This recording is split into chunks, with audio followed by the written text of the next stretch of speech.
한국은 1등이 아니라 1등을 잘 흉내낸 나라일 뿐이다. 하버드 대학 강의실. 이 오만한 선언은 침묵을 갈랐습니다. 유럽의 원조 자부심, 중국의 거대한 역사, 일본의 정교한 관리론으로 무장한 300명의 엘리트 학생들. 그들은 한국을 그저 운이 좋았던 추격자로만 여겼습니다. 그러나 교수는 한국이 왜 세계 최고일 수밖에 없는지를 설명했습니다. 1377년의 금속활자, 24개의 문자, 그리고 목숨을 걸었던 시험 하나. 왜 이 오래된 설계가 오늘날 우리가 쥔 스마트폰과 반도체의 유전자와 닮아 있는가? 가장 날카롭게 반박하던 일본인 학생은 침묵했습니다. 지식을 가둔 문명과 지식을 해방한 문명. 한국 문명의 가속을 만든 치밀한 설계도는 무엇이었을까요? 지금 그 첫 번째 비밀이 열립니다. 어디서 듣고 계신가요? 구독과 좋아요 잊지 마세요. 강의실 문을 열자마자 뒤통수를 얻어맞은 기분이었습니다. 스크린에는 낡아빠진 필사본 이미지가 떠 있었고 마크 피터슨 교수는 이미 강의를 시작한 상태였죠. 300명이 넘는 학생들 사이를 비집고 들어가 자리에 앉았을 때 교수의 질문이 강의실을 관통했어요. 세계 최고의 국가를 만드는 조건이 무엇이냐는 물음이었습니다. 누군가는 군사력이라 답했고 또 누군가는 자본이라 외쳤지만 교수는 고개를 저었어요. 안녕하세요. 저는 하야시 렌입니다. 하버드 국제정치학과 3학년이고 오늘따라 이 강의실이 묘하게 불편했습니다. 교수가 칠판에 쓴 단어는 지식의 민주화였어요. 조부께서 평생 경멸하시던 그 표현이었죠. 지식은 관리되어야 한다고, 통제되어야 국가가 안정된다고 배웠는데 이 강의실에서는 정반대의 논리가 펼쳐지고 있었습니다. 교수는 중세 유럽의 필사본 이미지를 확대했어요. 성경 한 권을 베끼는데 수개월이 걸렸고 그 과정에서 평균 3,000개의 오류가 발생했다는 설명이 이어졌습니다. 필사승들이 아무리 정성을 다해도 인간의 손은 불완전했고 결국 지식은 복사될 때마다 변질되고 왜곡되었다는 거였죠. 교수는 그것을 데이터 무결성의 실패라고 불렀어요.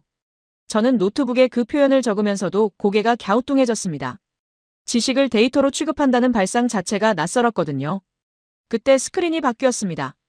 금속활자로 인쇄된 조선시대 서적이 나타났고 교수는 이 책들이 수백 권 찍혀도 단 한 글자의 차이도 없었다고 말했어요.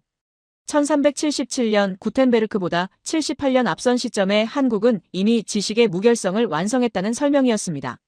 강의실 곳곳에서 웅성거림이 터져나왔고 저 역시 미간을 찌푸렸죠.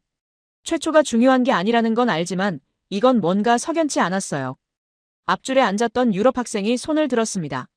프랑스에서 온 학생이었는데 목소리에는 분명한 자부심이 섞여 있었어요. 정확도가 전부는 아니라고 구텐베르크는 지식을 시장에 올렸고 그것이 세계를 바꿨다고 반박했습니다. 저는 속으로 고개를 끄덕였어요. 맞는 말이라고 생각했죠. 기술이 아무리 뛰어나도 그것이 확산되지 않으면 의미가 없다는 논리는 명확했습니다. 피터슨 교수는 잠시 침묵했습니다. 그리고는 천천히 고개를 끄덕이며 맞다고 인정했어요. 하지만 이어진 질문이 강의실의 공기를 바꿨습니다. 신뢰할 수 없는 데이터 위에 시장은 설 수 없다는 말이었죠. 교수는 유럽의 인쇄혁명 초기에 얼마나 많은 오류투성이 책들이 유통되었는지, 그로 인해 얼마나 많은 혼란이 발생했는지 사례를 나열했습니다. 반면 한국은 지식을 시장에 내놓기 전에 먼저 지식이 썩지 않게 만드는 인프라를 구축했다고 설명했어요. 저는 펜을 놓고 스크린을 응시했습니다. 금속활자로 찍힌 한자들은 놀라울 정도로 선명했고 같은 페이지를 여러 장 겹쳐놓아도 완벽하게 일치했어요. 교수는 이것이 단순한 기술의 문제가 아니라 문명이 지식을 대하는 태도의 문제라고 강조했습니다. 유럽은 지식을 상품으로 봤지만 한국은 지식을 건축물처럼 다뤘다는 거였죠. 틀림없이 쌓아 올려야 다음 세대가 그 위에 설 수 있다는 인식이었다고 말했어요. 강의실 뒤편에서 누군가가 질문을 던졌습니다. 그렇다면 왜 한국은 세계를 지배하지 못했냐는 물음이었어요. 기술이 그토록 앞섰다면 당연히 패권을 잡았어야 하는 게 아니냐는 반론이었죠. 저도 같은 생각이었습니다. 조부께서 늘 말씀하셨던 것처럼 기술은 힘이 뒷받침되지 않으면 무용지물이라는 논리가 떠올랐어요. 피터슨 교수는 웃지 않았습니다. 대신 칠판에 큰 글씨로 한 단어를 적었어요. 확산이라는 단어였습니다. 교수는 최초가 중요한 게 아니라 범위가 중요하다고, 지식이 얼마나 많은 사람에게 도달했는지가 문명의 속도를 결정한다고 말했죠. 그리고는 다음 질문을 던졌습니다. 정확한 지식이 만들어졌다면 그 지식은 누구에게까지 갔을까요? 강의실이 조용해졌습니다. 저는 노트북 화면을 내려다보며 방금 적은 메모를 읽었어요. 무결성, 신뢰, 인프라. 이 단어들이 묘하게 마음에 걸렸습니다. 조부께서 말씀하신 질서와 통제는 지식을 지키기 위한 것이었지만 교수가 말하는 무결성은 지식을 퍼뜨리기 위한 조건이었어요. 같은 단어를 쓰면서도 방향이 정반대였죠. 옆자리 학생이 속삭이듯 중얼거렸습니다. 결국 교육의 문제로 가는 거냐고요. 저는 대답하지 않았습니다. 하지만 가슴 한쪽이 답답해지는 걸 느꼈어요. 교수의 논리가 틀렸다고 반박할 수는 없었지만 그렇다고 쉽게 수긍할 수도 없었습니다. 정확한 지식이 중요하다는 건 이해했지만 그게 정말 문명의 속도를 결정하는 핵심 요인일까요? 저는 여전히 확신이 서지 않았어요. 피터슨 교수는 다음 슬라이드를 넘겼습니다. 화면에는 유럽 각국의 인쇄소 분포 지도가 나타났고 교수는 구텐베르크 이후 100년 동안 유럽 전역의 지식이 어떻게 퍼졌는지 설명했어요. 하지만 동시에 문맹률 통계도 함께 제시했습니다. 인쇄술이 발명된 지 100년이 지나도 유럽 인구의 70% 이상은 여전히 글을 읽지 못했다는 수치였죠. 교수는 말했습니다. 지식을 정확하게 찍는 기술과 그 지식을 실제로 읽을 수 있는 능력은 별개의 문제라고요. 유럽은 전자를 해결했지만 후자는 수백 년이 걸렸다고 설명했어요.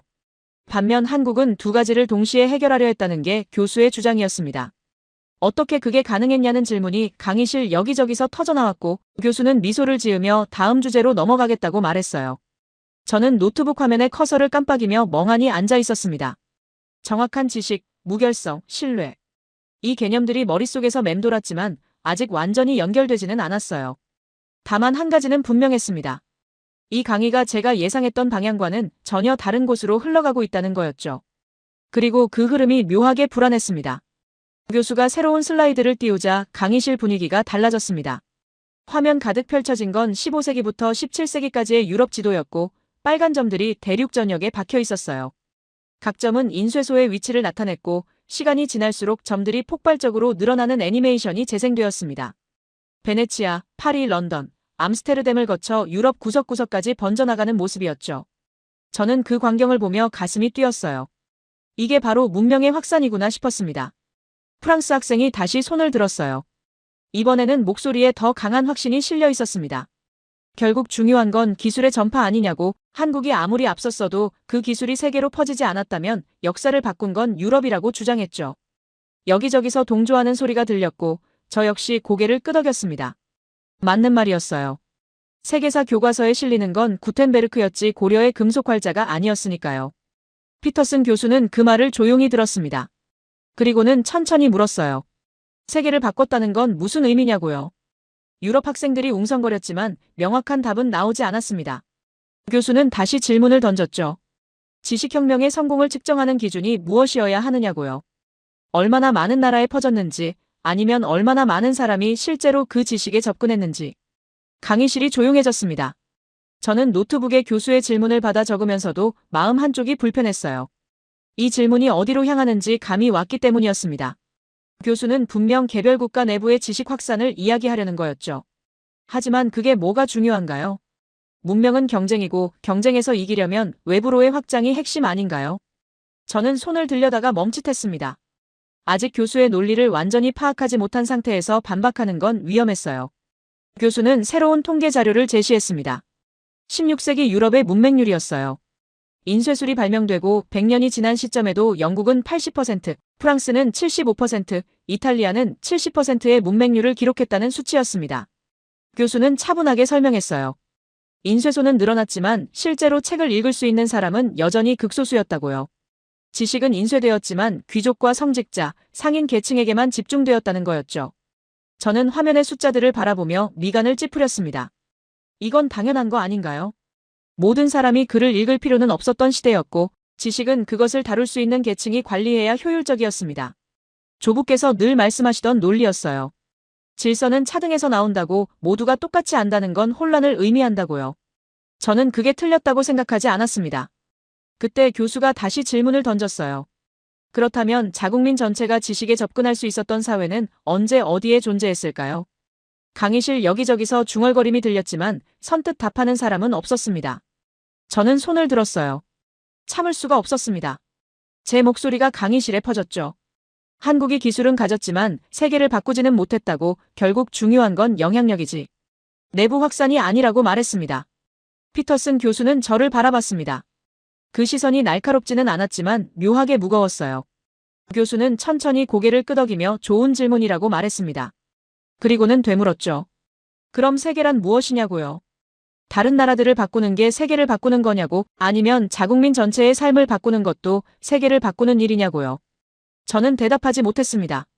질문의 전제 자체가 뒤틀려 있다는 느낌이 들었거든요. 교수는 새로운 데이터를 보여줬어요. 18세기 조선의 문맹률 추정치였습니다. 양반 계층은 거의 100% 문해력을 가졌고 중인 계층도 80%를 넘었으며 심지어 일반 백성 중에서도 40% 이상이 기본적인 읽기와 쓰기가 가능했다는 연구 결과였죠. 같은 시기 유럽과 비교하면 압도적인 수치였습니다. 교수는 이것이 바로 범위의 문제라고 강조했어요. 한국은 기술을 발명하고 멈춘 게 아니라 그 기술이 실제로 작동하도록 사회 구조를 설계했다는 거였습니다. 저는 노트북 화면을 멍하니 바라봤어요. 40%라는 숫자가 믿기지 않았습니다. 조부께서는 조선을 낙후된 봉건 사회로 묘사하셨고 저 역시 그렇게 배웠거든요. 하지만 교수가 제시한 자료들은 달랐습니다. 한글 창제 이후 100년 동안 서당이 전국적으로 확산되었고 심지어 여성들도 언문을 배울 수 있었다는 기록들이 화면에 나타났어요. 교수는 이것을 지식의 민주화라고 불렀습니다. 옆자리 중국 학생이 손을 들었어요.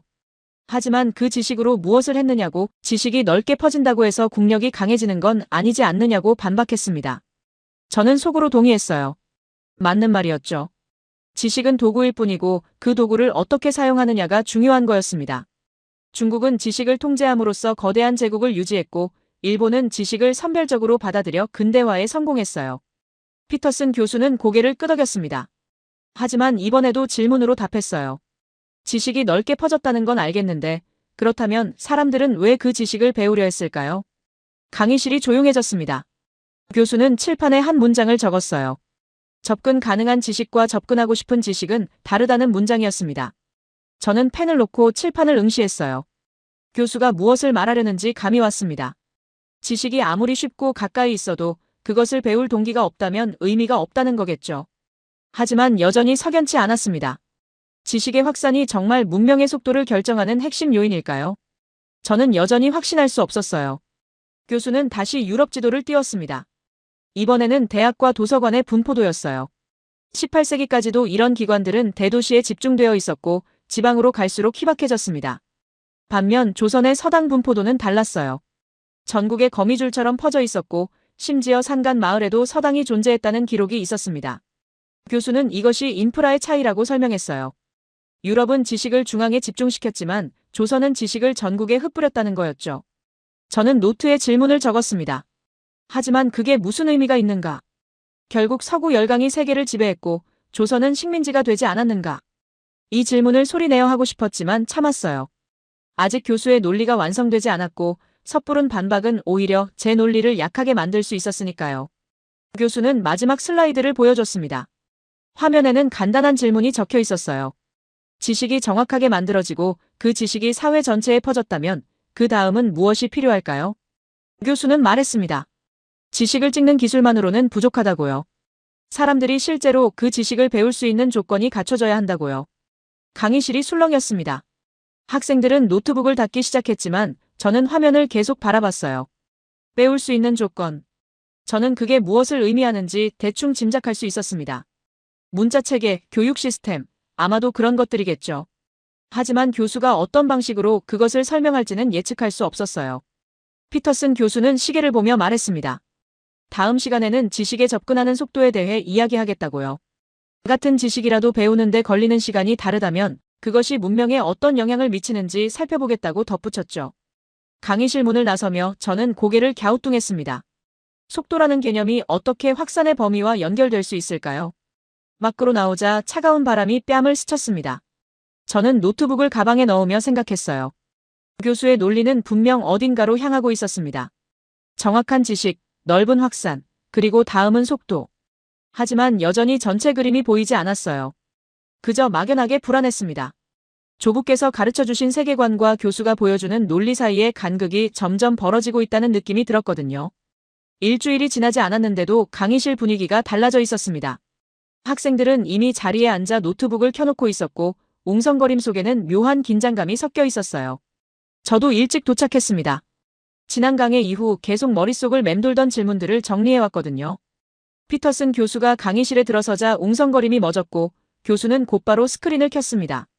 화면에는 한 줄의 문장이 떠올랐어요. 지식에 접근하는 속도가 문명의 속도를 결정한다는 문장이었습니다. 저는 등을 의자에 기댔습니다. 또 시작이구나 싶었어요.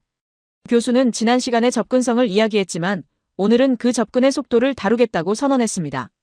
화면이 바뀌며 여러 언어의 문자들이 나타났어요. 라틴 알파벳, 한자, 아랍 문자, 그리고 한글. 교수는 이 문자들이 각각 얼마나 배우기 쉬운지, 얼마나 빠르게 정보를 전달할 수 있는지 비교하겠다고 말했죠. 교수가 첫 번째 예시로 보여준 건 한자였습니다. 기본 한자 3,000자를 익히는데 평균 몇 년이 걸리는지, 그 과정에서 얼마나 많은 반복 학습이 필요한지 설명했어요. 저는 고개를 끄덕였습니다. 맞는 말이었어요. 저 역시 어렸을 때 한자를 배우며 수없이 반복해서 쓰고 외웠던 기억이 났거든요. 하지만 그게 뭐가 문제인가요? 어려운 만큼 깊이가 생기고 그 깊이가 사유의 질을 높이는 거 아닌가요? 교수는 이어서 한글을 보여줬습니다. 24개의 기본 자모로 모든 소리를 표현할 수 있고 평균 학습 시간은 단 며칠에서 몇 주라는 설명이었어요. 강의실 곳곳에서 감탄사가 터져나왔지만 저는 미간을 찌푸렸습니다. 쉽다는 게 장점일 수는 있지만 그게 곧 우월함을 의미하지는 않았어요. 오히려 쉬운 문자는 표현의 깊이가 부족할 수 있다는 생각이 들었죠. 피터슨 교수는 새로운 데이터를 제시했어요. 현대 디지털 환경에서 각 문자 체계의 입력 속도를 비교한 연구 결과였습니다. 한자와 일본어는 입력할 때 중간 변환 과정이 필요하지만 한글은 자모를 조합하면 즉시 글자가 완성된다는 거였죠. 교수는 이것이 단순히 편의성의 문제가 아니라고 강조했어요. 생각에서 표현까지의 시간 차이가 학습 속도와 지식 생산 속도에 직접적인 영향을 미친다는 설명이었습니다. 저는 노트북 키보드를 내려다봤어요. 일본어를 입력할 때 로마자로 치고 변환하는 과정이 떠올랐습니다. 당연하다고 생각했던 그 과정이 갑자기 비효율적으로 느껴졌죠. 하지만 동시에 반발심도 일었어요. 속도가 전부는 아니잖아요. 깊이 있는 사고는 시간이 필요하고 오히려 느린 과정이 사유를 정제하는 데 도움이 될 수 있습니다. 교수는 계속해서 자료를 보여줬습니다. 아동의 문해력 발달 속도를 비교한 연구였어요. 한글을 배우는 아이들은 평균 5살에서 6살 사이에 기본적인 읽기와 쓰기를 완성하지만 한자 기반 언어를 배우는 아이들은 10살이 넘어서야 비슷한 수준에 도달한다는 결과였습니다. 교수는 이것이 단순한 학습 속도 차이가 아니라고 말했어요. 그 시간 동안 한글을 쓰는 아이들은 이미 다음 단계의 지식을 습득하기 시작한다는 거였죠. 저는 손을 들었습니다. 참을 수가 없었어요. 제 목소리가 강의실에 울렸습니다. 어려운 문자는 깊이를 만든다고 속도보다 사유의 격이 중요하지 않느냐고 말했어요. 한자의 상형성과 표의성은 단순한 소리 기호와는 차원이 다른 철학적 깊이를 담고 있다고 덧붙였죠. 조부께서 늘 말씀하시던 논리였습니다. 문자는 단순한 도구가 아니라 사고방식 자체를 규정한다고요. 피터슨 교수는 저를 바라봤어요. 그 시선이 무겁게 느껴졌습니다. 교수는 천천히 고개를 끄덕이며 좋은 질문이라고 말했죠. 하지만 이어진 답변이 제 예상과 달랐어요. 교수는 사유는 지식을 얻은 후의 일이라고 말했습니다. 지식에 접근조차 하지 못한 상태에서 깊이를 논하는 건 의미가 없다는 거였어요. 한글을 쓰는 아이들은 남들보다 10년 먼저 생각을 시작한다고 덧붙였습니다. 강의실이 조용해졌습니다. 저는 아무 말도 하지 못했어요. 교수의 논리가 틀렸다고 반박할 수 없었지만 쉽게 받아들여지지도 않았습니다. 10년이라는 시간 차이. 그게 정말 문명의 속도를 바꿀 만큼 중요한 요인일까요? 저는 여전히 확신할 수 없었어요. 교수는 새로운 슬라이드를 띄웠습니다. 조선시대 서당 교육 과정이었어요.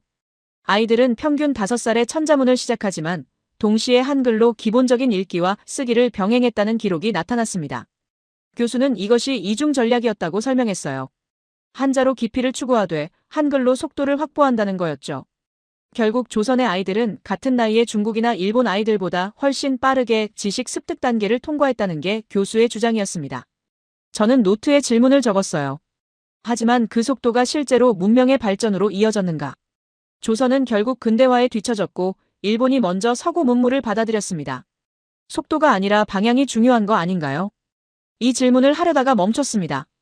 교수가 분명 그 질문까지 예상하고 있을 거라는 생각이 들었거든요. 교수는 현대로 시간을 옮겼어요. 디지털 시대의 정보 처리 속도를 비교한 자료였습니다. 같은 양의 텍스트를 입력할 때 한글 사용자가 일본어나 중국어 사용자보다 평균 30% 이상 빠르다는 연구 결과였죠. 교수는 이것이 개인의 능력 차이가 아니라 문자 체계 자체의 효율성 차이라고 강조했습니다. 그리고 이 30%의 시간 차이가 누적되면 어떤 결과를 낳는지 물었어요. 저는 계산기를 꺼냈습니다.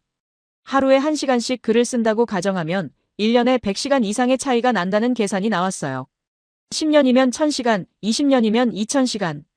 이 시간 동안 더 많은 지식을 습득하고 더 많은 생각을 정리하고 더 많은 결과물을 만들어낼 수 있다는 거였죠. 저는 펜을 놓았습니다. 숫자는 명확했지만 여전히 마음 한쪽이 저항했어요. 옆자리 유럽 학생이 질문을 던졌습니다. 그렇다면 왜 한국은 디지털 혁명을 주도하지 못했느냐고요. 실리콘밸리는 영어권에서 탄생했고 세계를 바꾼 IT 기업들도 대부분 미국 기업이라고 반박했습니다. 저는 속으로 동의했어요. 결국 중요한 건 문자 체계가 아니라 자본과 시장 아니냐고요. 피터슨 교수는 잠시 침묵했습니다. 그리고는 천천히 답했어요. 디지털 혁명의 시작은 미국이었지만 그 혁명을 가장 빠르게 사회 전체에 확산시킨 나라는 어디였는지 물었죠. 화면에는 인터넷 보급률과 스마트폰 사용률 그래프가 나타났습니다. 한국은 두 지표 모두에서 세계 최상위권이었고 특히 확산 속도는 압도적이었어요. 교수는 말했습니다. 혁명을 시작하는 것과 혁명을 완성하는 것은 다른 문제라고요. 미국은 기술을 만들었지만 한국은 그 기술을 전 국민이 사용하는 사회를 만들었다는 거였죠. 그리고 그 속도의 배경에는 빠르게 배우고 빠르게 적응하고 빠르게 생산하는 문화적 DNA가 있다고 설명했어요. 교수는 그 DNA의 뿌리가 바로 한글이라고 강조했습니다. 저는 노트북 화면을 멍하니 바라봤습니다. 교수의 논리가 단계적으로 쌓여가고 있었어요. 정확한 지식을 만들고 그 지식에 빠르게 접근하는 시스템. 인쇄술이 무결성을 만들었다면 한글은 속도를 만들었다는 거였죠. 하지만 여전히 뭔가 불완전했습니다. 지식을 빠르게 배울 수 있다는 것과 실제로 사람들이 배우려 한다는 건 다른 문제 아닌가요? 교수는 시계를 봤어요. 그리고 마지막 슬라이드를 띄웠습니다. 화면에는 간단한 질문이 적혀 있었어요. 사람들은 왜 배우려 했을까요? 능력이 있다는 것과 동기가 있다는 건 별개의 문제라는 문장이었습니다. 교수는 다음 시간에 한국 사회의 교육열이 어디서 왔는지 이야기하겠다고 예고했죠. 그것이 개인의 열정 문제인지 아니면 시스템의 문제인지 살펴보겠다고 덧붙였습니다. 강의실이 술렁였습니다. 학생들은 노트북을 닫기 시작했지만 저는 화면을 계속 바라봤어요. 교육열. 조부께서는 그것을 한국인의 비합리적인 집착이라고 말씀하셨습니다. 무분별하게 모두가 배우려 하는 혼란스러운 사회라고요. 하지만 교수는 분명 다른 관점을 제시할 거였어요. 저는 노트에 큰 글씨로 적었습니다. 왜 배우는가? 조부께서 가르쳐주신 세계관과 교수가 보여주는 논리 사이에서 저는 점점 더 혼란스러워지고 있었어요. 강의실에 들어서자마자 느낌이 달랐습니다. 스크린에는 이미 질문 하나가 떠 있었어요. 사람들은 왜 배우려 하는가? 저는 자리에 앉으며 지난 시간의 마지막 장면을 떠올렸습니다. 능력이 있다는 것과 동기가 있다는 건 별개라는 교수의 말. 한글이 배움의 속도를 높였다 해도 사람들이 실제로 배우려 하지 않는다면 무슨 소용일까요? 저는 노트북을 켜며 오늘 강의가 어디로 향할지 궁금했어요. 피터슨 교수가 들어왔고 인사도 없이 곧바로 새로운 슬라이드를 띄웠습니다. 화면에는 여러 나라의 교육열 지표가 나타났어요. 사교육비 지출, 대학 진학률, 학습 시간. 한국은 모든 지표에서 압도적인 1위였습니다. 교수는 이것을 어떻게 설명할 수 있느냐고 물었죠. 강의실 여기저기서 손이 올라갔고 누군가는 문화라고 답했고 또 누군가는 경쟁 사회라고 말했어요. 저는 고개를 끄덕였습니다. 조부께서 늘 말씀하시던 것처럼 한국인들은 지나치게 교육에 집착한다는 게 일반적인 인식이었으니까요. 비합리적일 정도로 공부에 매달리는 사회. 그래서 불행하고 과로한 학생들이 양산된다는 논리였죠. 저는 그게 틀렸다고 생각하지 않았어요. 실제로 한국 학생들의 학업 스트레스 지표는 세계 최고 수준이었으니까요. 교수는 학생들의 답변을 조용히 듣고 있었습니다. 그리고는 천천히 고개를 저었어요. 문화라는 답은 설명이 아니라 회피라고 말했습니다. 왜 그런 문화가 생겼는지 설명하지 않으면 아무것도 이해한 게 아니라는 거였죠. 교수는 칠판에 한 문장을 적었어요. 교육열은 결과이지 원인이 아니다. 그렇다면 원인은 무엇일까요? 강의실이 조용해졌습니다. 저는 펜을 들고 화면을 응시했어요. 교수가 무엇을 말하려는지 감이 왔습니다. 분명 시스템 이야기를 꺼낼 거였죠. 하지만 어떤 시스템이 사람들로 하여금 그토록 배우고 싶게 만들었을까요? 저는 여전히 그 답을 명확히 알지 못했어요. 교수는 새로운 질문을 던졌습니다. 그렇다면 사람들은 왜 배우려 했을까요? 단순히 지식이 가까이 있고 빠르게 배울 수 있다고 해서 모두가 배우려 하지는 않는다고 말했어요. 무언가 더 필요한 조건이 있다는 거였죠. 교수는 칠판에 한 단어를 적었습니다. 가능성. 배움이 실제로 삶을 바꿀 수 있다는 가능성 말이에요. 저는 고개를 갸우뚱했습니다. 가능성이라니 너무 추상적인 답 아닌가요? 구체적으로 어떤 가능성을 말하는 걸까요? 조부께서는 늘 현실을 보라고 말씀하셨어요. 신부는 타고나는 것이고 노력만으로 바뀌는 게 아니라고요. 그게 질서이고 안정이라고 배웠습니다. 하지만 교수의 눈빛은 달랐어요. 뭔가 구체적인 사례를 가지고 있다는 확신이 담겨 있었죠. 그때 앞쪽에 앉았던 중국 학생이 손을 들었어요. 목소리에는 분명한 자부심이 섞여 있었습니다. 지식은 소수에게만 허락해야 질서가 유지된다고, 모두가 배우면 사회가 혼란스러워진다고 주장했죠. 중국은 그 질서를 오랜 세월 유지함으로써 거대한 문명을 이어왔다고 덧붙였어요. 저는 속으로 동의했습니다. 맞는 말이었어요. 조부께서 늘 말씀하시던 논리와 정확히 일치했죠. 지식은 관리되어야 하고 통제되어야 국가가 안정된다는 거였습니다. 모두가 출세를 꿈꾸면 누가 농사를 짓고 누가 물건을 만들까요? 사회에는 역할 분담이 필요하고 그 분담은 어느 정도의 고정이 필요하다고 배웠어요. 피터슨 교수는 고개를 끄덕였습니다. 하지만 이어진 답변이 제 예상과 달랐어요. 교수는 말했습니다. 그건 통치에는 유리하지만 성장에는 불리하다고요. 질서를 유지하는 것과 문명이 가속되는 것은 다른 문제라는 거였죠. 교수는 칠판에 두 단어를 적었어요. 안정과 혁신. 그리고 물었습니다. 둘 중 무엇을 선택할 것인가요? 강의실이 술렁였습니다. 저는 펜을 놓고 칠판을 바라봤어요. 안정과 혁신. 이건 이분법 아닌가요? 둘 다 필요한 거 아닌가요? 하지만 교수의 논리는 명확했습니다. 지식을 소수가 독점하면 안정은 유지되지만 새로운 아이디어는 나오기 어렵다는 거였어요. 반면 지식이 널리 퍼지면 혼란스러울 수 있지만 혁신의 가능성은 높아진다는 주장이었죠. 교수는 화면을 바꿨습니다. 이번에는 추상적인 개념이 아니라 현대 데이터였어요. 한국의 대학 진학률, 박사 학위 취득자 비율, R&D 투자 규모가 나타났습니다. 모든 지표에서 한국은 세계 최상위권이었어요. 교수는 물었습니다. 이것을 어떻게 설명할 수 있을까요? 단순히 국민성으로 설명할 수 있을까요? 교수는 천천히 답했어요. 이건 국민성 문제가 아니라 구조의 문제라고요.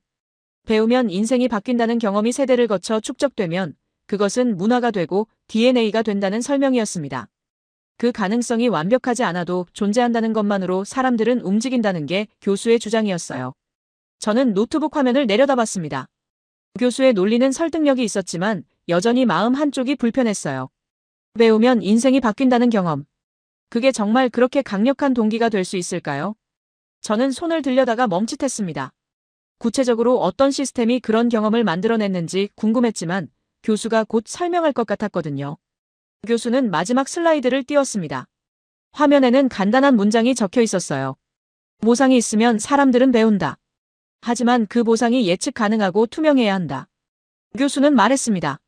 보상 시스템이 명확할수록 사람들의 동기는 강해진다고요. 그런 시스템이 존재했던 사회가 있었다는 거였죠. 교수는 시계를 봤어요. 그리고 예고했습니다. 다음 시간에는 그 보상 시스템이 구체적으로 어떻게 설계되었는지 살펴보겠다고요. 시험이라는 메커니즘이 사회를 어떻게 변화시켰는지, 왜 그것이 알고리즘처럼 작동했는지 다루겠다고 덧붙였습니다. 강의실이 술렁였습니다. 학생들은 노트북을 닫기 시작했지만 저는 화면을 계속 바라봤어요. 보상 구조, 예측 가능한 보상. 이 개념들이 머릿속에서 맴돌았습니다. 교수는 교육열을 비합리적인 집착이 아니라 합리적인 반응으로 설명했어요. 배우면 인생이 바뀐다는 경험, 그것이 누적되어 문화가 되었다는 논리였죠. 밖으로 나오며 저는 생각했습니다. 일본은 어땠을까? 조부께서는 일본의 교육 시스템을 자랑스러워하셨어요. 질서 있고 효율적이며 혼란스럽지 않다고요. 하지만 교수의 논리대로라면 그 질서는 대가를 치렀을 수도 있습니다. 혁신의 속도를 늦춘 데가 말이에요. 저는 고개를 저었어요. 아직은 확신할 수 없었습니다. 저는 가방에서 노트를 꺼냈습니다. 오늘 적은 메모를 다시 읽었어요. 교육열은 결과다. 보상이 있으면 사람들은 배운다. 예측 가능한 보상이 동기를 만든다. 이 문장들은 명확했지만 여전히 전체 그림은 보이지 않았습니다. 다음 시간에는 보상 시스템의 구체적 작동 방식을 다룬다고 했죠. 시험이 알고리즘처럼 작동한다는 표현이 마음에 걸렸어요. 저는 노트 마지막 페이지에 적었어요. 시험은 알고리즘인가? 내일의 강의가 기다려지면서도 두려웠습니다. 조부께서 가르쳐주신 세계관이 점점 더 흔들리고 있었거든요. 며칠 뒤 강의실 문을 열자마자 스크린의 제목이 눈에 들어왔습니다. 시험은 알고리즘이다. 저는 자리에 앉으며 고개를 갸우뚱했어요. 알고리즘이라니 시험을 컴퓨터 용어로 설명한다는 게 이해되지 않았습니다. 피터슨 교수는 이미 강의를 시작하고 있었고 학생들은 조용히 화면을 바라보고 있었어요. 저는 노트북을 켜며 지난 시간의 마지막 질문을 떠올렸습니다. 모상 시스템이 구체적으로 어떻게 작동했는가? 교수는 칠판에 두 단어를 나란히 적었습니다. 시험과 세습. 그리고 물었어요. 사회가 인재를 선발하는 방식은 크게 두 가지라고, 하나는 능력을 측정하는 것이고 다른 하나는 출신을 보는 것이라고 설명했죠. 강의실이 조용해졌습니다. 저는 펜을 들며 긴장했어요. 조부께서 늘 말씀하시던 주제였거든요. 질서는 계승에서 나온다고, 검증된 가문이 사회를 이끌어야 한다고요. 교수는 화면에 조선의 과거제 구조를 띄웠습니다. 초시, 복시, 전시로 이어지는 단계별 시험 과정이 나타났어요. 누구나 응시할 수 있었고 시험 문제는 동일했으며 채점 기준은 명확했다는 설명이었습니다. 교수는 이것이 단순한 시험이 아니라 하나의 사회 시스템이었다고 강조했어요. 예측 가능하고 반복 가능하며 투명했다는 거였죠. 저는 노트에 적으면서도 의문이 들었습니다. 정말 누구나 응시할 수 있었을까요? 양반이 아니면 사실상 불가능했던 거 아닌가요? 하지만 교수는 구체적인 기록을 제시했어요. 평민 출신 합격자 명단이 화면에 나타났습니다. 조선 후기로 갈수록 그 비율이 증가했다는 통계와 함께요. 심지어 노비 출신이 과거에 급제한 사례도 있었다고 덧붙였습니다. 앞쪽에 앉았던 유럽 학생이 손을 들었어요. 하지만 그건 예외 아니냐고, 대부분은 여전히 양반 출신이었을 거라고 반박했습니다. 저도 같은 생각이었어요. 몇몇 예외 사례가 전체 시스템을 설명할 수는 없습니다. 하지만 교수의 답변은 달랐어요. 중요한 건 비율이 아니라 가능성이라고요. 문이 열려 있다는 사실 자체가 사회 전체의 행동을 바꾼다는 설명이었습니다. 교수는 중국의 과거제와 비교했습니다. 중국도 시험 제도가 있었지만 실제 합격자의 대부분은 이미 부유하거나 권력 있는 집안 출신이었다고 설명했어요. 준비 과정에서 막대한 비용과 시간이 필요했고 사실상 상류층의 재생산 도구로 작동했다는 거였죠. 시험은 열려 있었지만 진입 장벽이 너무 높았다는 게 교수의 지적이었습니다. 저는 화면의 통계를 바라보며 생각했어요. 그렇다면 한국은 왜 달랐을까요? 같은 시험 제도인데 왜 중국과 다른 결과를 낳았을까요? 교수는 잠시 침묵했습니다.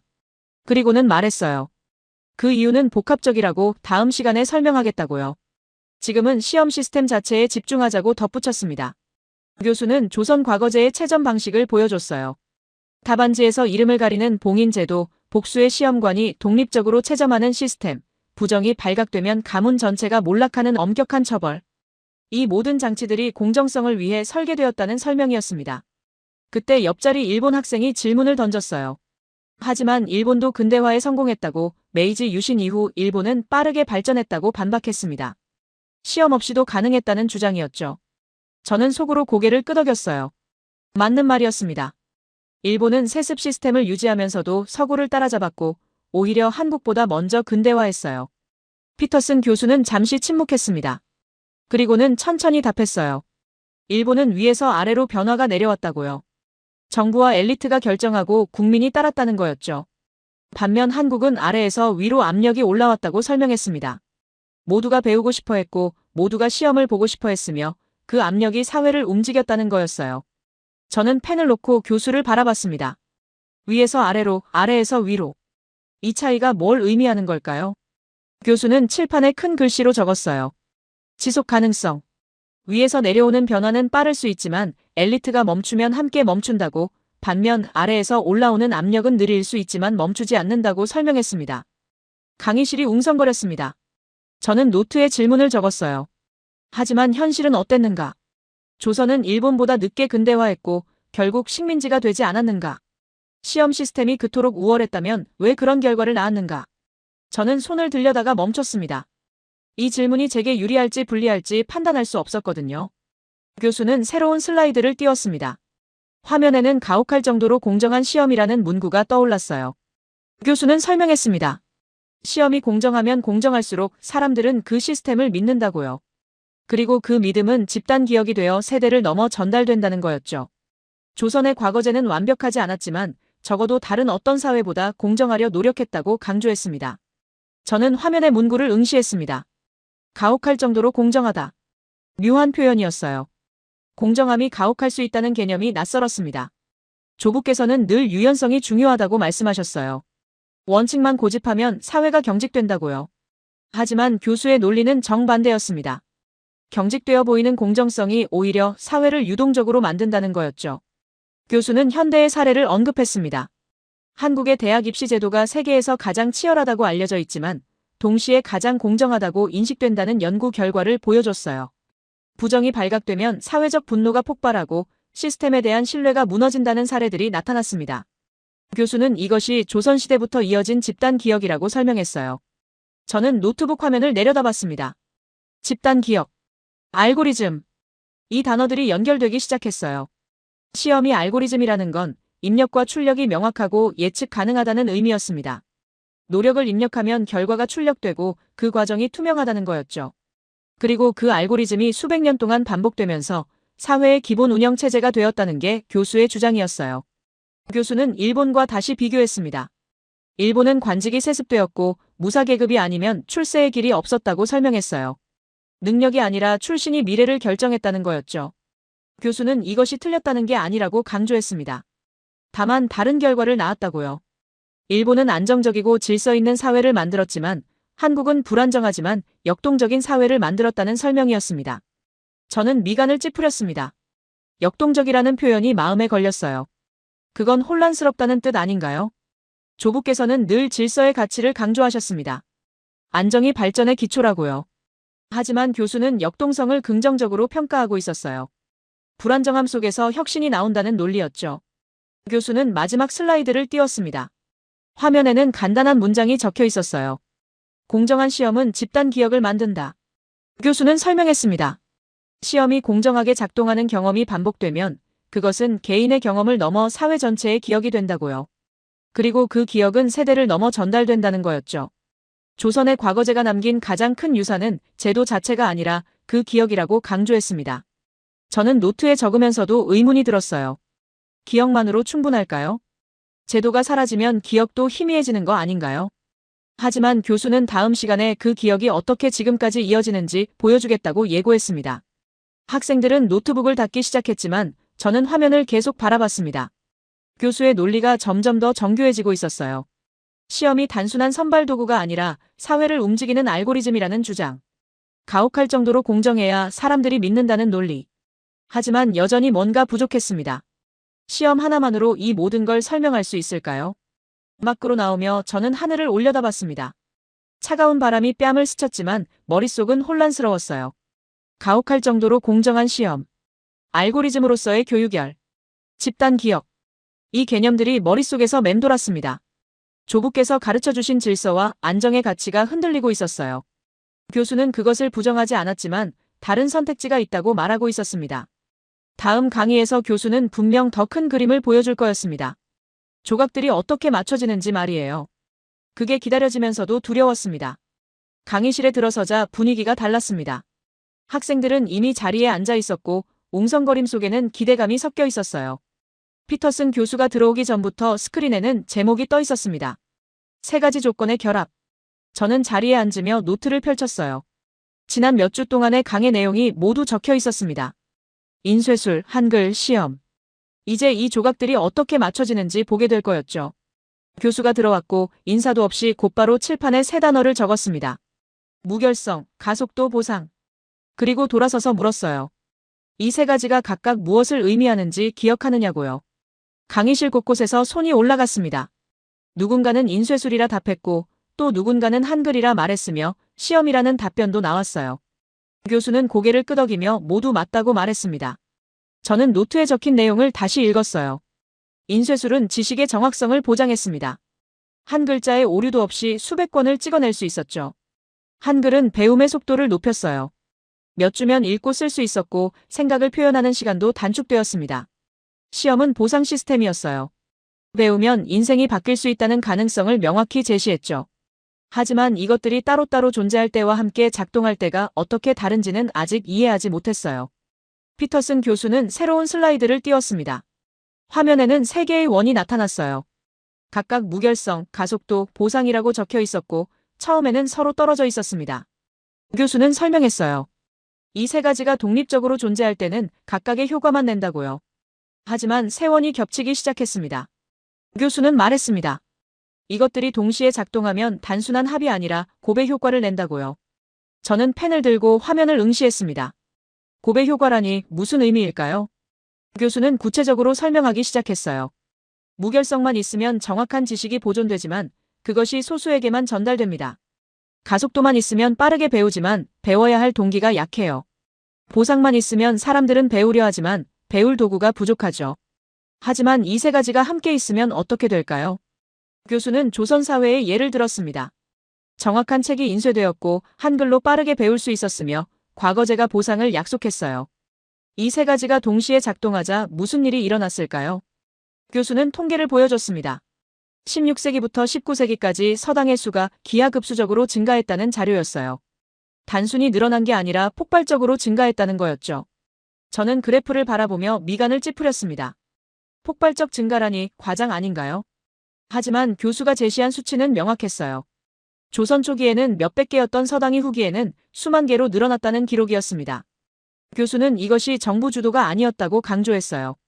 민간에서 자발적으로 만들어진 거였다는 설명이었죠. 앞쪽에 앉았던 유럽 학생이 질문을 던졌습니다. 하지만 서당이 많다고 해서 교육의 질이 높은 건 아니지 않느냐고요. 양이 아니라 질이 중요한 거 아니냐는 반박이었습니다. 저도 같은 생각이었어요. 수만 개의 서당이 있어도 제대로 가르치지 못한다면 의미가 없죠. 피터슨 교수는 잠시 침묵했습니다. 그리고는 답했어요. 질문의 전제가 틀렸다고요. 질과 양을 대립 개념으로 보는 건 잘못이라는 거였습니다. 교수는 설명했어요. 양이 늘어나면 경쟁이 생기고 경쟁이 생기면 질이 올라간다고요. 서당들은 학생을 유치하기 위해 더 나은 교육을 제공해야 했고 그 과정에서 전체적인 교육 수준이 상승했다는 설명이었습니다.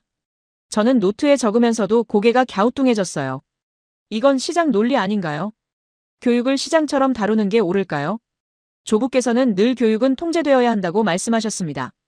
무분별한 확산은 혼란을 낳는다고요.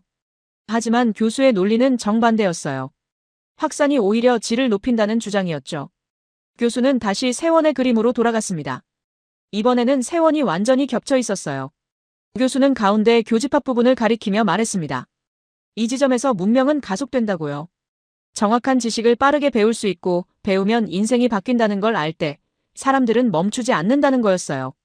교수는 이것을 자기 강화 사이클이라고 불렀습니다. 저는 그 표현을 노트에 적었어요. 자기 강화 사이클. 한 가지가 다른 것을 강화하고 그것이 다시 처음 것을 강화하는 구조. 교수는 구체적으로 설명했습니다. 정확한 책이 많아지면 더 많은 사람이 배우고 더 많은 사람이 배우면 시험 경쟁이 치열해지며 경쟁이 치열해지면 더 정확한 지식이 필요해지고 그러면 더 많은 책이 출판된다는 순환이었어요.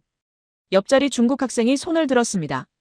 하지만 그 사이클은 불안정하지 않느냐고 한 부분이 무너지면 전체가 무너지는 거 아니냐고 질문했어요. 저는 속으로 동의했습니다. 맞는 말이었죠. 너무 많은 것들이 동시에 작동해야 한다면 그건 위험한 구조 아닌가요? 피터슨 교수는 고개를 끄덕였습니다. 날카로운 질문이라고 인정했어요. 하지만 이어진 답변이 예상과 달랐습니다. 교수는 말했습니다. 맞다고 이 시스템은 불안정할 수 있다고요. 하지만 한번 작동하기 시작하면 멈추기도 어렵다는 거였죠. 관성이 생긴다는 설명이었어요. 세대를 거쳐 경험이 축적되면 그것은 문화가 되고 DNA가 되며 쉽게 사라지지 않는다고 덧붙였습니다. 저는 펜을 놓고 칠판을 바라봤습니다. 교수의 논리는 점점 더 복잡해지고 있었어요. 단순히 제도나 기술의 문제가 아니라 시스템 전체의 작동 방식을 이야기하고 있었죠. 인쇄술, 한글, 시험. 이 세 가지는 각각 다른 시기에 다른 이유로 만들어졌지만 결과적으로 하나의 시스템을 이뤘다는 게 교수의 주장이었어요. 교수는 비교 사례를 제시했습니다. 유럽은 인쇄술과 시험이 있었지만 문자의 가속도가 부족했고 중국은 인쇄술과 문자가 있었지만 시험이 실질적으로 닫혀 있었으며 일본은 문자와 교육이 있었지만 시험 자체가 없었다고 설명했어요. 교수는 칠판에 표를 그리며 정리했습니다. 세 가지가 모두 갖춰진 건 한국뿐이었다는 거였죠. 저는 노트에 표를 따라 그렸습니다. 하지만 여전히 석연치 않았어요. 그렇다면 왜 한국은 세계를 지배하지 못했을까요? 이 시스템이 그토록 우월했다면 당연히 가장 강력한 국가가 되어야 하는 거 아닌가요? 저는 손을 들려다가 멈췄습니다. 이 질문을 던지는 순간 교수가 어떤 답을 내놓을지 예상할 수 있었거든요. 교수는 마지막 슬라이드를 띄웠습니다. 화면에는 간단한 문장이 적혀 있었어요. 문명의 가속도는 결과가 나타나는데 시간이 걸린다. 교수는 설명했습니다. 나무를 심으면 당장 열매가 열리지 않지만 100년 후에는 숲이 된다고요. 조선의 시스템은 씨앗을 심는 과정이었고 그 결과는 훨씬 나중에 나타난다는 거였죠. 저는 화면을 응시했습니다. 100년 후라니 그건 증명할 수 없는 이야기 아닌가요? 교수는 시계를 보며 말했어요. 다음 시간에는 그 증명을 보여주겠다고요. 이 시스템이 현대에 어떤 결과를 낳았는지, 구체적인 산업과 기술에서 어떻게 작동하는지 살펴보겠다고 예고했습니다. 강의실이 술렁였습니다. 학생들은 노트북을 닫기 시작했지만 저는 화면을 계속 바라봤어요. 교수는 지금까지 이론을 쌓아왔습니다. 무결성, 가속도, 보상이 결합하면 문명이 가속된다는 주장. 하지만 이론은 이론일 뿐이에요. 현실에서 작동한다는 증거가 필요했죠. 저는 노트북을 닫고 일어섰습니다. 복도로 나가자 여러 학생들이 모여 토론하고 있었어요. 프랑스 학생은 여전히 회의적이었고 중국 학생은 자기 강화 사이클의 취약성을 지적하고 있었습니다. 저는 그들을 지나쳐 도서관으로 향했어요. 머릿속이 복잡했고 혼자 정리할 시간이 필요했습니다. 도서관 구석자리에 앉아 맥북을 열었습니다. 화면에는 지난 몇 주간의 강의 노트가 펼쳐져 있었어요. 인쇄술, 한글, 시험. 세 단어가 화면 위에서 점처럼 흩어져 있다가 하나의 선으로 이어졌습니다. 교수의 논리는 분명했어요. 하지만 증명은 아직이었죠. 다음 시간이 결정적일 거였습니다. 교수가 현대의 증거를 제시한다면 이 모든 논리는 단순한 역사 이야기를 넘어서게 될 테니까요. 창밖을 보니 어둠이 내리고 있었습니다. 캠퍼스 가로등이 하나씩 켜졌어요. 저는 스마트폰을 꺼내 도쿄에 계신 부친께 메시지를 보낼까 고민했습니다. 하지만 뭐라고 말해야 할까요? 하버드에서 한국 문명론을 듣고 있다고, 그게 생각보다 설득력이 있다고 말할 수는 없었어요. 아직은 아니었습니다. 적어도 다음 강의를 듣기 전까지는요. 하지만 일주일 후에는 알게 될 거였죠. 교수가 반도체를, 디지털 기술을, 현대 산업을 이야기할 때, 그때 이 퍼즐의 마지막 조각이 맞춰질 거였습니다. 아니면 전부 무너질 거고요. 일주일이 흘렀습니다. 그 사이 저는 도서관에서 한국의 산업 발전에 관한 논문들을 읽었어요. 반도체, 디지털 기술, 스타트업 생태계. 교수가 무엇을 보여줄지 미리 준비하고 싶었습니다. 하지만 아무리 읽어도 명확한 연결고리는 보이지 않았어요. 역사와 현대 산업 사이의 간극은 여전히 컸죠.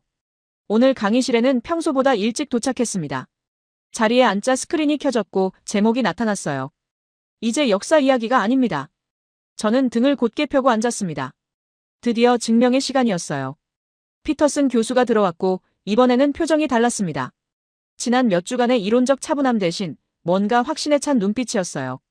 교수는 첫 슬라이드를 띄웠습니다. 삼성 반도체 클린룸의 사진이었어요.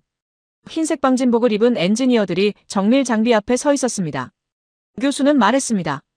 이곳에서 0.1나노미터 단위의 작업이 이루어진다고요. 머리카락 굵기의 100만 분의 1 수준이라는 설명이었죠. 단 하나의 먼지 입자도 허용되지 않는 공간이라고 덧붙였어요. 저는 화면을 응시했습니다. 반도체 제조 공정은 알고 있었어요.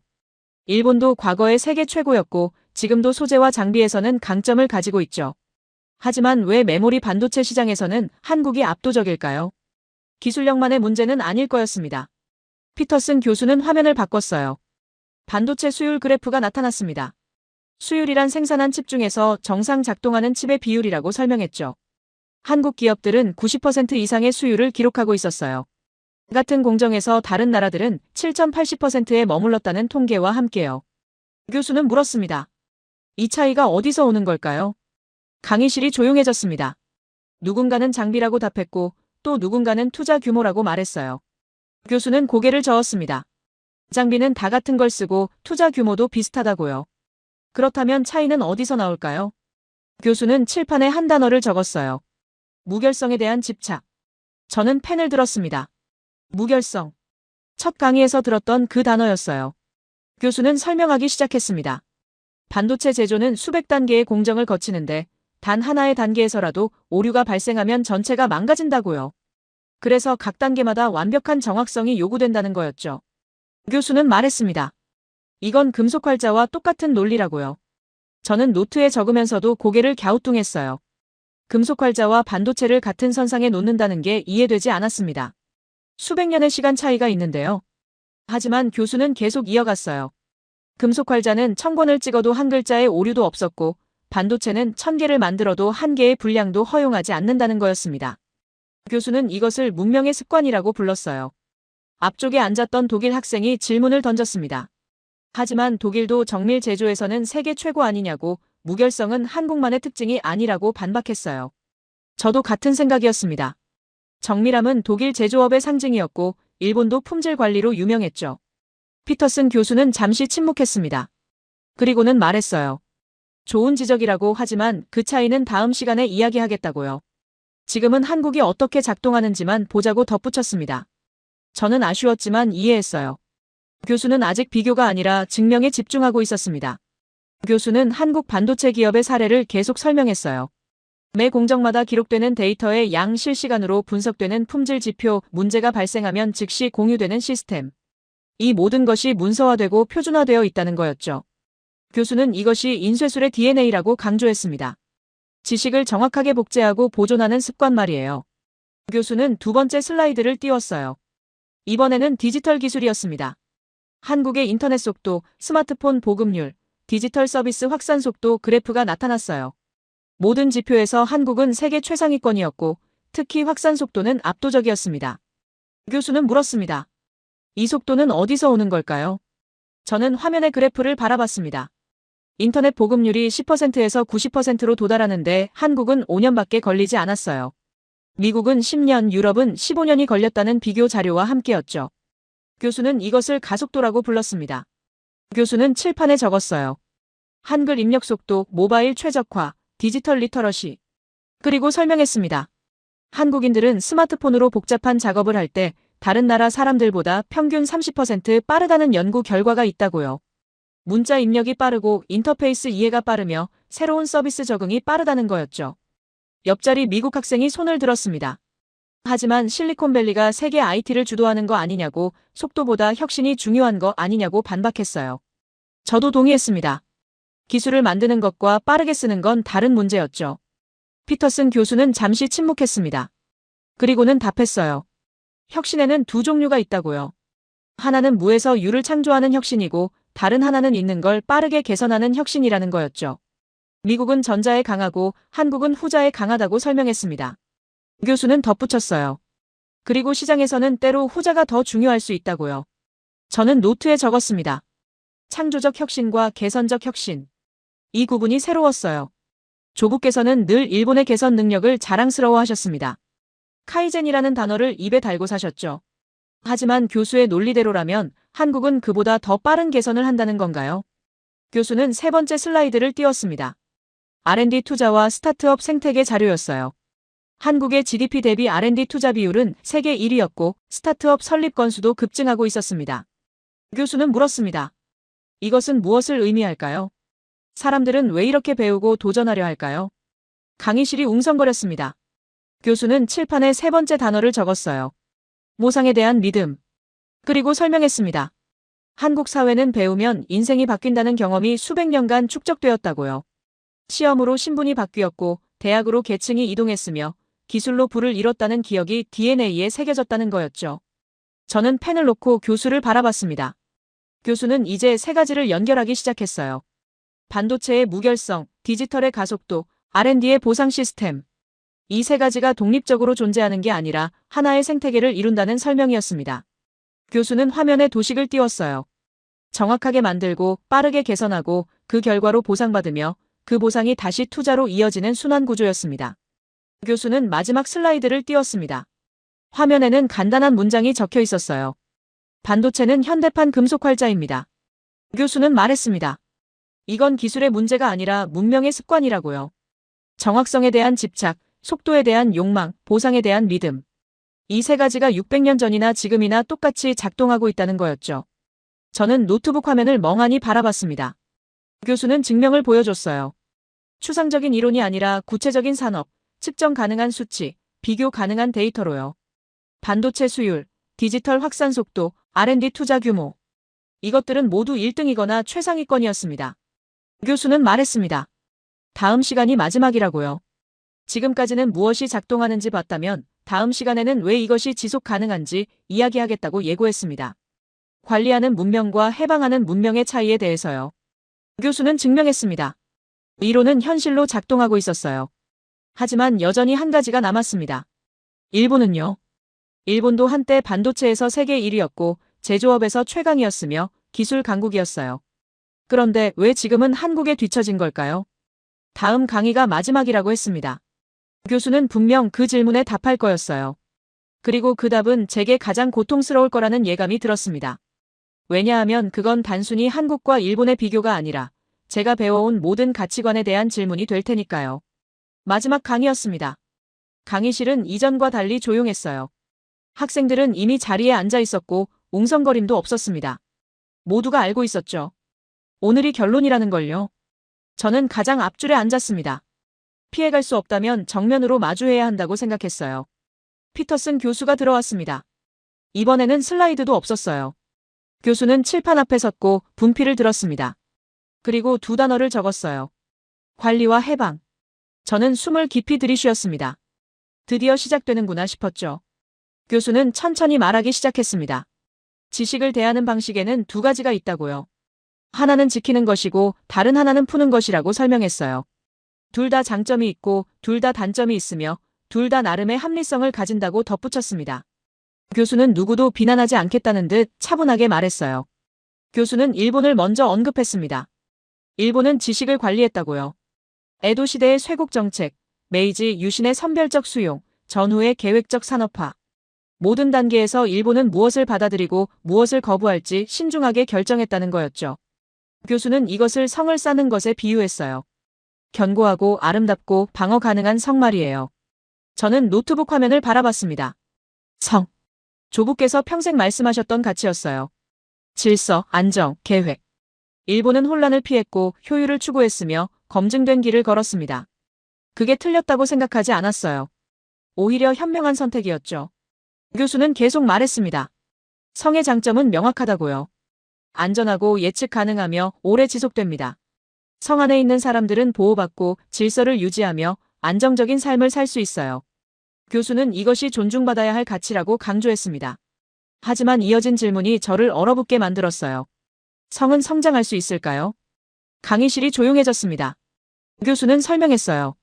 성은 높이 쌓을 수는 있지만 넓게 퍼질 수는 없다고요.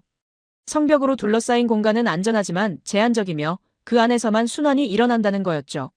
외부의 새로운 것들은 문을 통과해야 하고 문지기가 검열하며 승인된 것만 들어올 수 있습니다. 저는 펜을 쥐고 있었지만 아무것도 적지 못했어요. 교수의 말이 하나하나 가슴에 박혔습니다. 일본의 반도체 산업을 떠올렸어요. 한때 세계 1위였지만 지금은 뒤처졌죠. 왜일까요? 기술이 부족해서가 아니었습니다. 오히려 기술은 여전히 뛰어났어요. 하지만 뭔가 달랐습니다. 교수는 칠판에 한국이라고 적었습니다.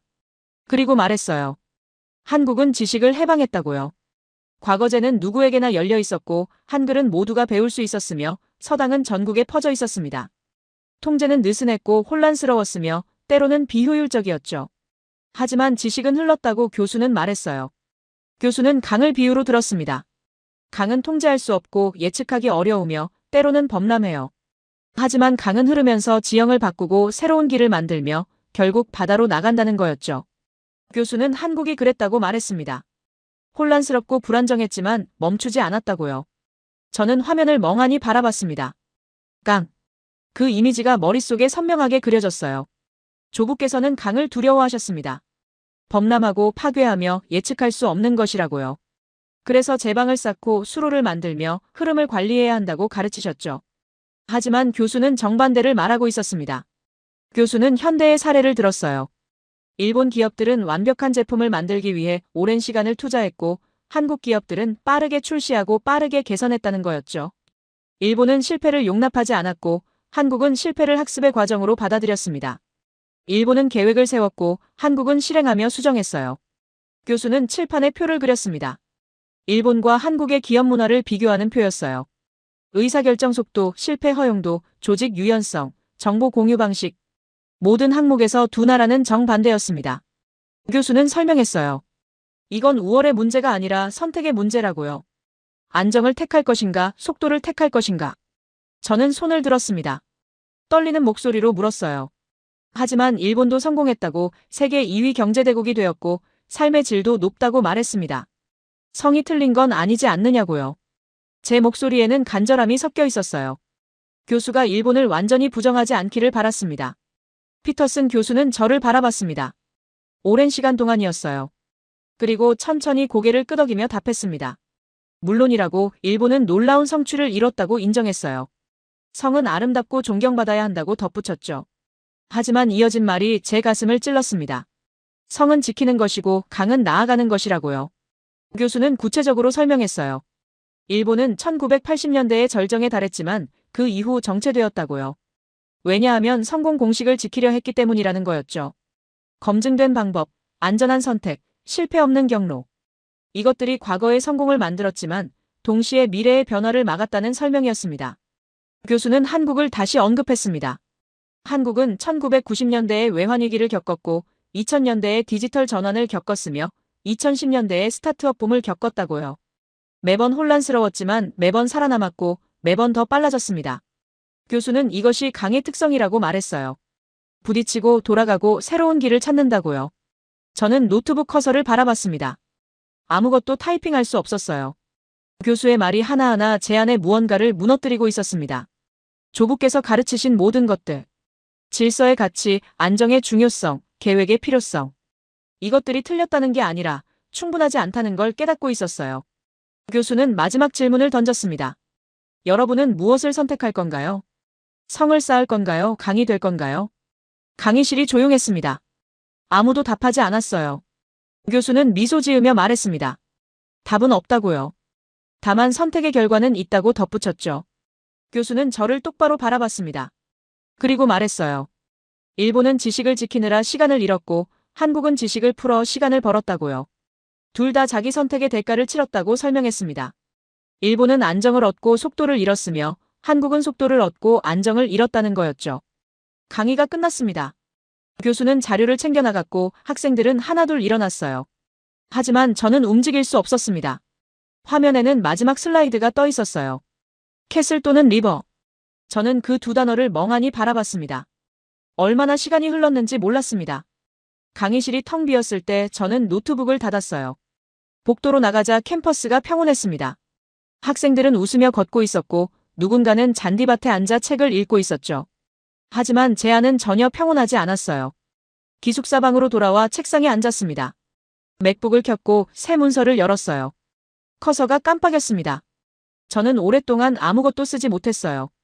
그러다 손이 움직였습니다. 타이핑하고 있었습니다. 리버. 그 단어를 크게 적었어요. 창밖을 봤습니다. 찰스강이 보였어요. 흐르고 있었습니다. 멈추지 않고 예측할 수 없이 하지만 확실하게 어딘가로 향하고 있었죠. 저는 그 강을 한참 동안 바라봤습니다. 스마트폰을 집어들었습니다. 부친께 전화를 걸까 고민했어요. 하지만 뭐라고 말해야 할까요? 하버드에서 무언가 깨달았다고 조부께서 가르쳐 주신 게 틀렸다고 말할 수는 없었습니다. 아직은 혼란스러웠어요. 확신할 수 없었죠. 하지만 한 가지는 분명했습니다. 저는 더 이상 예전의 렌이 아니었어요. 8주간의 강의가 제 안에 무언가를 바꿔놓았습니다. 성벽이 금이 가고 있었어요. 그 틈으로 물이 스며들고 있었죠. 우리는 지식을 지키느라 시간을 잃었고 한국은 지식을 풀어 시간을 벌었다. 교수의 말을 그대로 받아 적었습니다. 글자를 보는 순간 눈물이 났어요. 왜 우는지 몰랐습니다. 슬퍼서가 아니었어요. 뭔가 놓아주고 있었습니다. 강. 그 단어가 화면에서 빛나고 있었습니다.